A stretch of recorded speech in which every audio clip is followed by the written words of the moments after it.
कुनै कसो लगाइरहेछ भन बल दामी नि के भिडिसिरहेछ के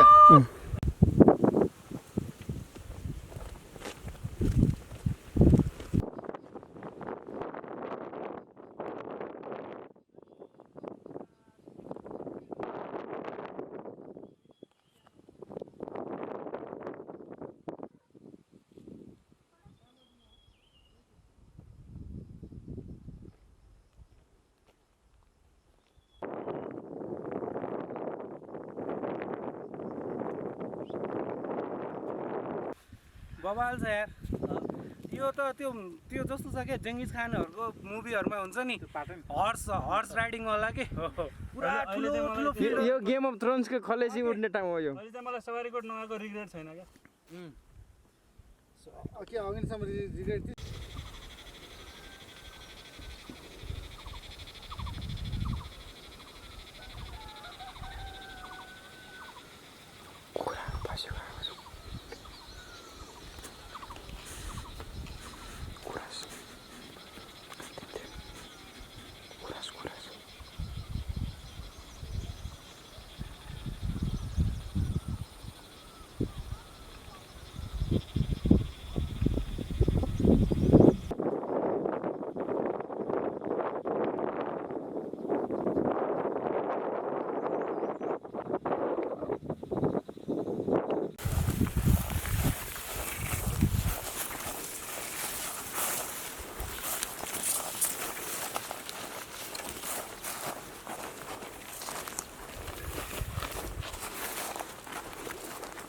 त्यत्रो शिवपार्वती गुफा जाने हुँदैछ 10 दिनमा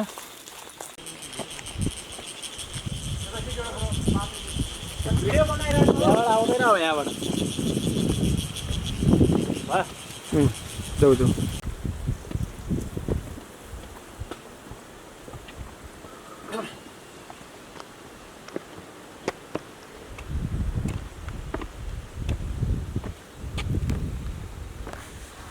दामी छ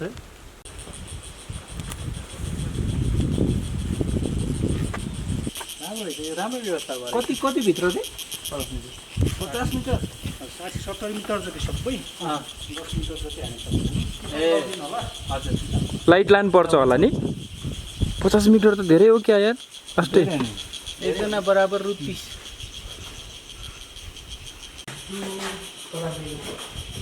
एकजना बराबर 30 प्रवेश लाग्ने गरिन्छ यहाँ असिम दाई के गर्दै हुनुहुन्छ असिम दाई त होइन रहेछ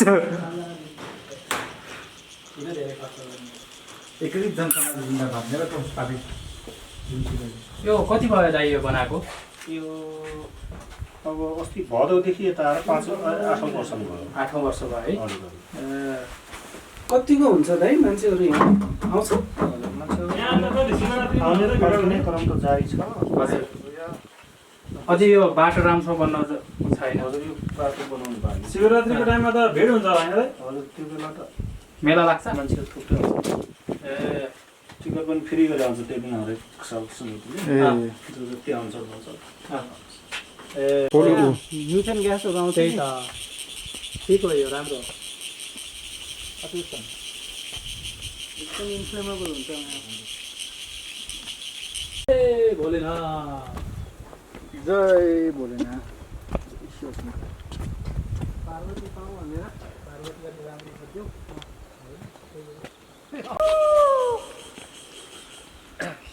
सुरुको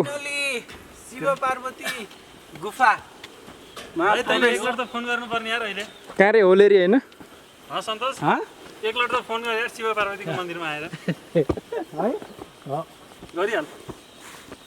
क्रेडिट दिए फेरि ऋषिले सम्झाएर फोन गरेर भनेर तेरो लागि कि मेरो लागि तेरो लागि 10 मिटर भन्दा उता झन् साँगुरो छ अरे कि हो र 10 मिटर साँगुरो छ भनेको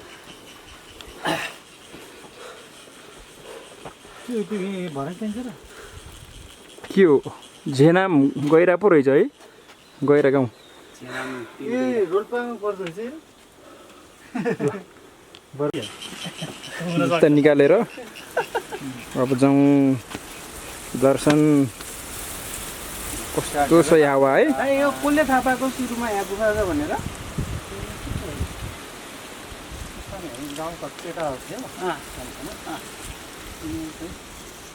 यो थाहा भएको धेरै भएको छैन यो बन्द थियो काटेर बनायो हजुर भित्र गइसकेको ए यो धेरै भएको छैन त्यसो पत्ता लागेको 68 साल भर्खर यार त्यही भएर केही थाहा पाइन्न नि न त अगाडि थाहा भए त माओवादी नुकिने ठाउँ रहेछ नि त होइन ल जाउँ खुट्टा चाहिँ धुम अलिअलि होइन जस्तो भए पनि सरसफाइ चाहिँ गरिहालौँ चिल पनि हुन्छ हामी है अनि ल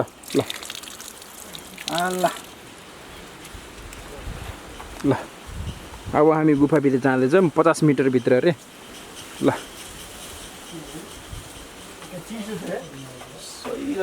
ओ लाइट है क्यामेराले पो भ्याउँदैन हौ लाइट चस्मा हेरौँ न जाउँ अलि मोटो कस्तो चिसो हो यार अलि मोटो मान्छे त छिर्न सक्दैन हौ लौ पुने ल यो मेरो मोबाइलबाट खिच त यहाँबाट पनि आउँछ ल ओइ मलाई खिच्न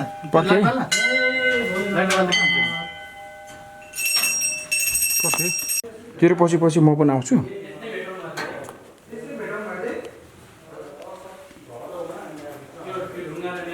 कस्तो चिसो रहेछ नि यार चिसो छ राम्रोसँग लाइट नपुगेर फोकसै गर्दैन जा ओहो के ऋषि मुनि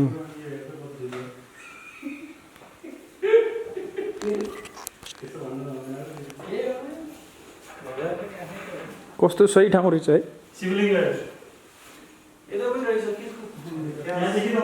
त्यो ठाउँदेखि त बल्ल गुफाको खास एरिया स्टार्ट भयो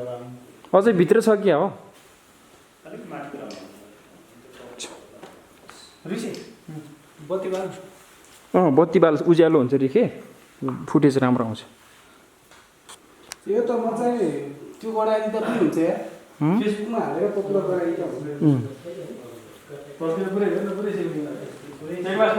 ए हो है त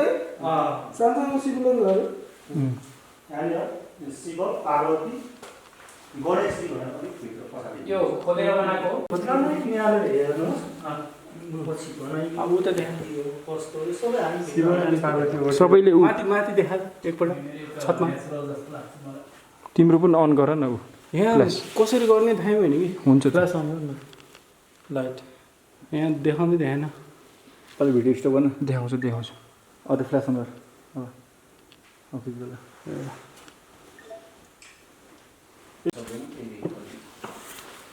कहाँनिर भन्नु कहाँ अझै भित्र छ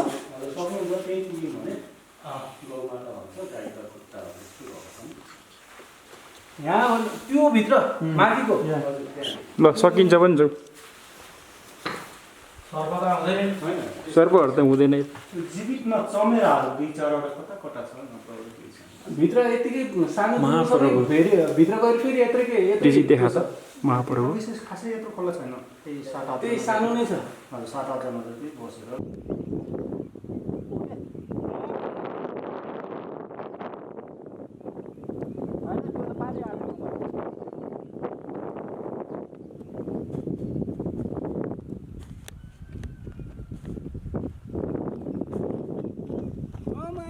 बाइक त लास्ट चलाउँदो रहेछ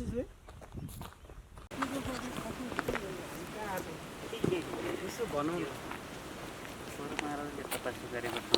हजुर परमारा सरकारी ए उहाँले तपस्या गरेको ठाउँ हो यो ए त्योभन्दा पहिला त अब 22-24 राजाहरू बसेको यो दरबार भयो है दरबारै हो यो पनि छ अलिक तल पनि थियो पनि छ यो गढीलेक भन्नाले अब यो देवालहरू भयो गढ भएका हुनाले गढी पनि लेख त्योभन्दा पछाडि अब सरदारी महाप्रभु आएर यहाँ तपस्या गर्नुभयो त्यही भएर यो मन्दिरहरू बनेको हजुर अनि यहाँदेखि नै सरदार जानुभयो सुरुमा यहाँ गर्नुभयो अनि त्यसपछि सर्वदेवी जानुभयो हजुर पहिला उहाँको जन्म त यहीँ रुम्टीमा हो हजुर ए रुम्टीगढी भन्ने रुम्टी अब यो रुम्टीगढी अब यसलाई भनिन्छ ए हजुर हामी पढेको त त्यही हो नि है रुम्टी भन्ने एउटा गाउँ छ यहाँ त्यो के अरे कुन गाउँ रे यहाँ घरती गाउँ भन्दा घरती गाउँ त धेरै उता नुवा गाउँ नजिकै नुवा गाउँ नजिकै पर्छ यो नयाँदेखि त्यहाँ त्यहीँ जन्म भएको उहाँको 1917मा जन्म भएको है त्यहाँ यहाँ आउनुभयो कति लगभग 20-25 वर्षको उमेरमा यहाँ आएर तपस्या गरेर 2052 सालमा 1952मा सरदार जानु 1952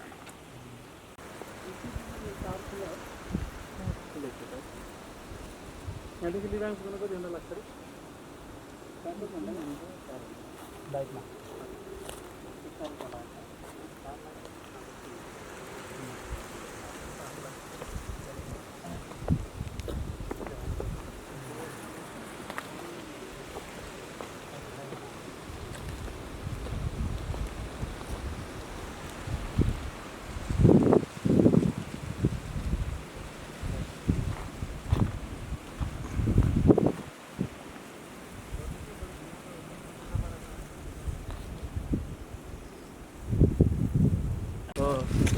राजा भएर बस्यो अरूले काम गर्थे खेतीपाती गर्थे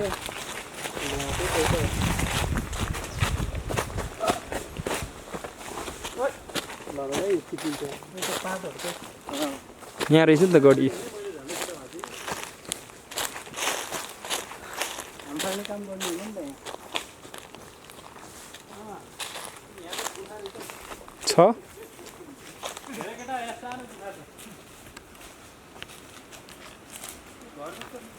सोलर प्यानल रहेछ विकास रहेछ राम्रो गराएर रहेछ नि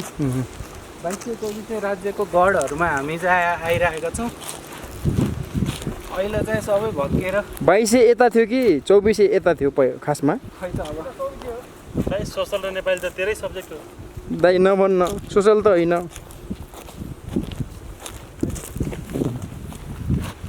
कुटी जस्तो रहेछ त्यहाँ पनि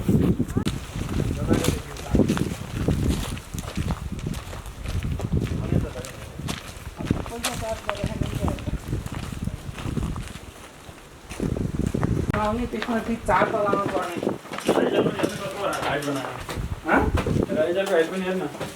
ए टोइलेट पनि रहेछ त यहाँ त ए टोइलेट होइन रहेछ स्टोर रहेछ के गरिदियो कति बिर्सेको गडीलेक तर रुम्ती गडी भन्छ है फेरि यो सर्वदारी त्यता हिँड्दै ऊ पारे त्यो होलेरी त्यो होलेरी यही हो नि हावा आएको यार होलेरी यो त्यो के हो त होलेरी हो त्यो सुरपाल सर्वदारी कुन हो त सुरपाल यो लास्ट डाँडा छ देख्या छैन यो भन्दा खुट्टा अघि नै देख्या थियो यतातिर घरती गाउँहरू आउँछ अब उतै नुवा गाउँ घरती गाउँ रोल्पा थवाङतिर जाने बाटो यही हो यताबाट थवाङ कहाँ थवाङ यहाँ हुन्छ रोल्पा जाने बाटो साथमा दह भन्नु उता पारि गडीलेक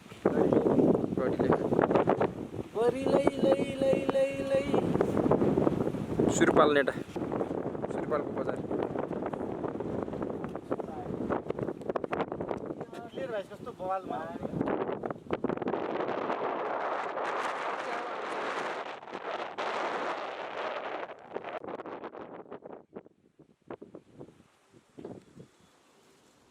गडीलेक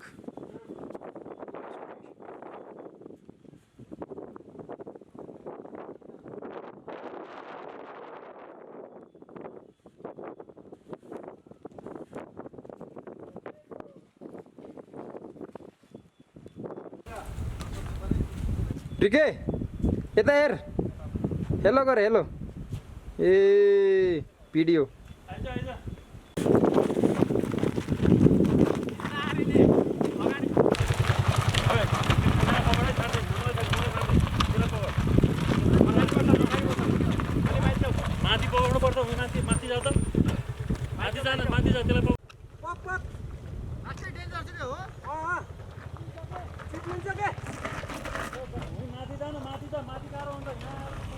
पक भने चिप्लिन्छ बिस्तारै राख्नुपर्छ कि भाइ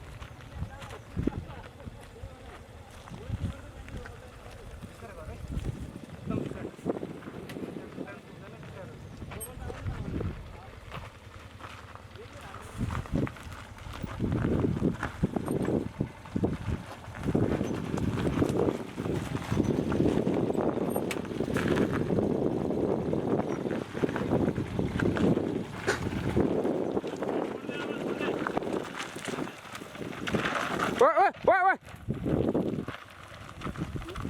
चर्चा हेर जा जा